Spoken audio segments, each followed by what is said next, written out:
ನಾನಿವತ್ತು ಮಸಾಲೆ ದೋಸೆ ಯಾವ ರೀತಿಯಾಗಿ ಮಾಡೋದು ಅಂತ ತೋರಿಸ್ಕೊಡ್ತಾ ಇದ್ದೀನಿ. ಈಗ ನಾನು ಇದೇ ಲೋಟದಿಂದ ಅಳತೆ ತೊಗೊಂಡಿದ್ದೀನಿ. ಅಕ್ಕಿಯನ್ನು 1 ಕಪ್ ಆಗುವಷ್ಟು ಹಾಕಿದ್ದೀನಿ. ಇದೇ ಕಪ್ಪಿನಿಂದ ಕಡಲೆಬೇಳೆ ಮತ್ತು ಉದ್ದಿನಬೇಳೆ, ತೊಗರಿಬೇಳೆಯನ್ನು ಅರ್ಧ ಕಪ್ ಆಗುವಷ್ಟು ಇದಕ್ಕೆ ಸೇರಿಸ್ಕೊಂಡಿದ್ದೀನಿ. ಹಾಗೆ ಒಂದು ಸ್ವಲ್ಪ ಮೆಂತ್ಯ ಕೂಡ ಹಾಕಿದ್ದೀನಿ. ಇದನ್ನು ಕ್ಲೀನಾಗಿ ತೊಳ್ಕೊಂಡು ಈ ರೀತಿಯಾಗಿ ನೀರನ್ನು ಸೇರಿಸಿ ಇಟ್ಕೊಂಡಿದ್ದೀನಿ. ಹಾಗೆ ಒಂದು 6 ತಾಸು ಆಗೋವರೆಗೂ ಬಿಡಬೇಕಾಗತ್ತೆ. ಬಿಟ್ಟು ಈಗ ಇದನ್ನು ಮಿಕ್ಸಿ ಮಾಡಿ ಇಟ್ಕೊಂಡಿದ್ದೀನಿ. ಬೆಳಗ್ಗೆ ಮಾರನೇ ದಿನ ಈ ರೀತಿಯಾಗಿ ಬಂದಿರುತ್ತೆ ಹಿಟ್ಟು. ಇದಕ್ಕೆ ಒಂದು ಸ್ವಲ್ಪ ಉಪ್ಪನ್ನು ಸೇರಿಸ್ಕೊಂಡು ಈ ರೀತಿ ಕಲಿಸ್ಕೋಬೇಕಾಗತ್ತೆ. ಇದಕ್ಕೇನು ಅಡುಗೆ ಸೋಡಾ ಹಾಕೋ ಅವಶ್ಯಕತೆ ಏನೂ ಇಲ್ಲ. ನೋಡಿ ಎಷ್ಟು ಚೆನ್ನಾಗಿ ಬಂದಿದೆ ಹಿಟ್ಟು, ನೀವೇ ನೋಡ್ತಾ ಇರ್ಬೋದು. ಈಗ ಇದಕ್ಕೆ ಒಂದು ಸ್ವಲ್ಪ ಚಿರೋಟಿ ರವೆಯನ್ನು ಕೂಡ ಸೇರಿಸ್ಕೊಳ್ತಾ ಇದ್ದೀನಿ.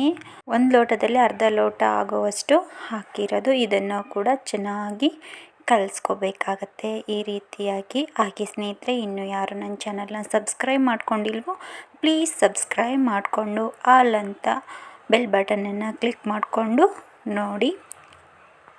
ಇವಾಗ ನೋಡಿ ಹಿಟ್ಟು ರೆಡಿಯಾಗಿದೆ. ಬನ್ನಿ ಮಾಡೋದು ನೋಡ್ಕೊಳ್ಳೋಣ. ಇವಾಗ ಗ್ಯಾಸ್ ಒಲೆ ಮೇಲೆ ಒಂದು ತವ ಇಟ್ಕೊಂಡಿದ್ದೀನಿ.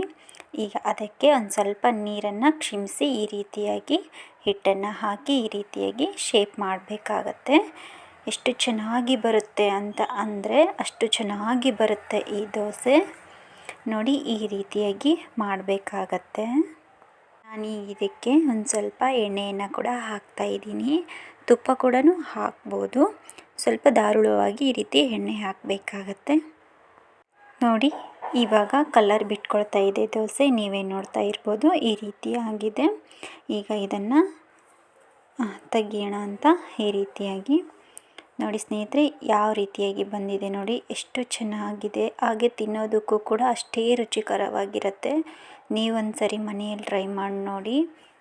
ನೋಡಿ ಈ ರೀತಿಯಾಗಿದೆ. ಪಕ್ಕಾ ಹೋಟೆಲ್ ಸ್ಟೈಲ್ ರೀತಿಯೇ ಬಂದಿದೆ. ನೀವೊಂದು ಸರಿ ಟ್ರೈ ಮಾಡಿ ನೋಡಿ. ಈ ರೆಸಿಪಿ ಏನಾದರೂ ಇಷ್ಟ ಆದರೆ ನಿಮಗೆ ಲೈಕ್ ಮಾಡಿ, ಶೇರ್ ಮಾಡಿ, ಕಮೆಂಟ್ ಮಾಡಿ.